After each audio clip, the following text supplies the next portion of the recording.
નમસ્તે.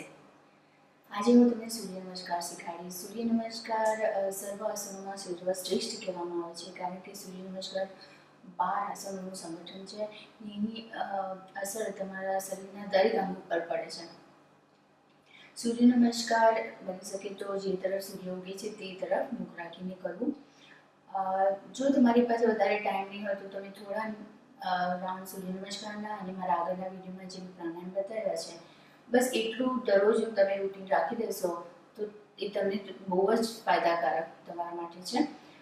હવે થોડા ફાયદાઓ. સૂર્ય નમસ્કાર છે ને લોહીનું પરિભ્રમણ વધારે છે, તમારા મેટાબોલિઝમ રેટ વધારે છે તો વજન ઓછું કરવામાં બી મદદ કરે છે, શરીરમાં પ્રાણા વધારે છે એટલે સ્ફૂર્તિ જણાય છે, ડિટોક્સિફાઈ બ્લડને કરે છે એટલે તમારા ચહેરા પર ચમક આવે છે, હૃદય અને ફેફસાને મજબૂત કરે છે, વાત પિત્ત અને કફ દોષને નિયંત્રણમાં રાખે છે, મનની એકાગ્રતા વધારે છે, પીરિયડ્સને રેગ્યુલેટ કરે છે,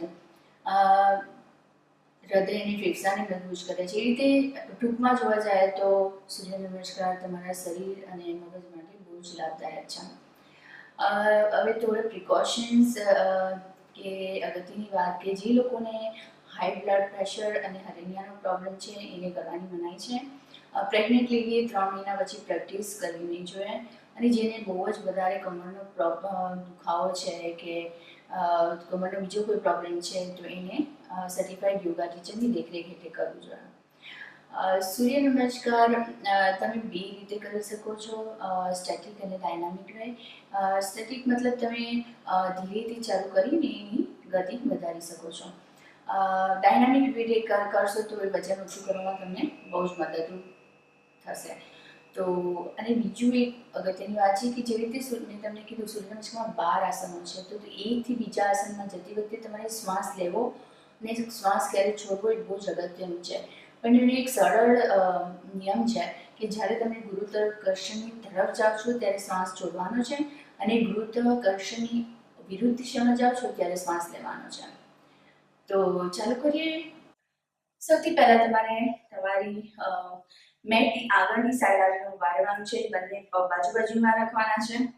તળાસનમાં હવે તમારે શ્વાસ છોડી બંને હાથ પ્રણામ મુદ્રામાં લાવવાનું છે. પછી શ્વાસ લેતા લેતા બંને હાથ ઉપરની દિશામાં તમારે કમરને વળવાની છે જેટલી વળે એટલી. પછી શ્વાસ છોડીને હસતા પાદાસના તમારા જે હાથ છે એ જમીનને ટચ થવા જોઈએ. જો ન થાય ખાલી ફિંગર ટિપ્સ બી ટચ થાય તો ચાલે, પણ એ પણ પોસિબલ ના હોય તો તમે તમારા નીને થોડા બેન્ડ કરવાના, પણ હાથ જમીનને ટચ થવા જોઈએ. સૌથી પહેલા આપણે લેફ્ટ લેગ થી ચાલુ કરીશું. નાઉ શ્વાસ લઈને લેફ્ટ લેગ પાછળ મૂકવાનું છે. ડાબી બાજુનું ગોઠણ જમીન પર, અશ્વસંચાલન. પછી જમણી બાજુ જમણો પગ પાછળ, ફોરવર્ડ પ્લાન્ક, દંડાસન. હવે તમારે શ્વાસ છોડીને ની, ચેસ્ટ અને જીભને જમીન પર રાખવાની છે અષ્ટાંગા માટે. શ્વાસ છોડીને તમારું મોઢું તમારી છાતી ઉપર લેવાની છે. કોબરા, ભુજંગાસન. હવે શ્વાસ છોડીને ડાઉનવર્ડ ડોગ, અધોમુખાસન. એમાં તમારે જમીનને ટચ થઈ જોઈએ તમારા ભુજ ઉપર, અને તમારી દાઢી તમારી છાતીને ટચ કરવાની છે.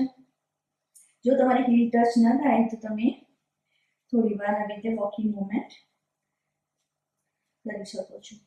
ધીરે ધીરે પ્રેક્ટિસ સાથે તમે ડેફિનેટલી તમારા પગ જમીનને બરાબર હીલ ટચ થશે. હવે શ્વાસ લઈ ડાબો પગ આગળ. જે તમારે એક સ્ટેપમાં નહીં લઈ શકતો તો તમે એક અને બે સ્ટેપમાં પણ તમારો ડાબો પગ આગળ લાવી શકો છો. અશ્વસંચાલન. શ્વાસ છોડીને જમણો પગ આગળ, શ્વાસ લઈ બંને હાથ ઉપરની દિશામાં, ઉત્તાનાસન, અને બંને હાથ પ્રણામ મુદ્રામાં. હવે આવી જ આ હાફ રાઉન્ડ થયું. હવે આવી જ રીતે આપણે જમણી તરફ કરવાનું છે. સો શ્વાસ છોડીને બંને હાથ પ્રણામ મુદ્રામાં શ્વાસ લઈને બંને હાથ ઉપરની દિશામાં, કમરને પાછળની તરફ કરવાની છે.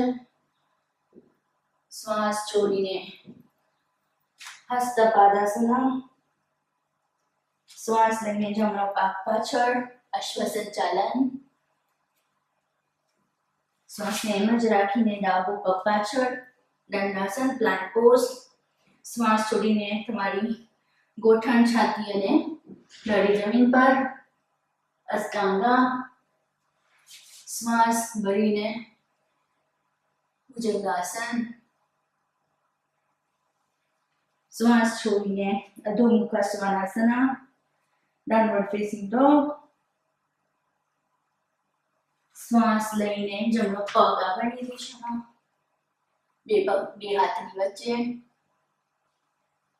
શ્વાસ છોડીને ડાબો પગ આગળ. શ્વાસ લઈને બંને હાથ ઉપરની દિશામાં અને શ્વાસ છોડીને પ્રણામ મુદ્રા. આ તમારો એક રાઉન્ડ સૂર્ય નમસ્કારનો થઈ ગયો.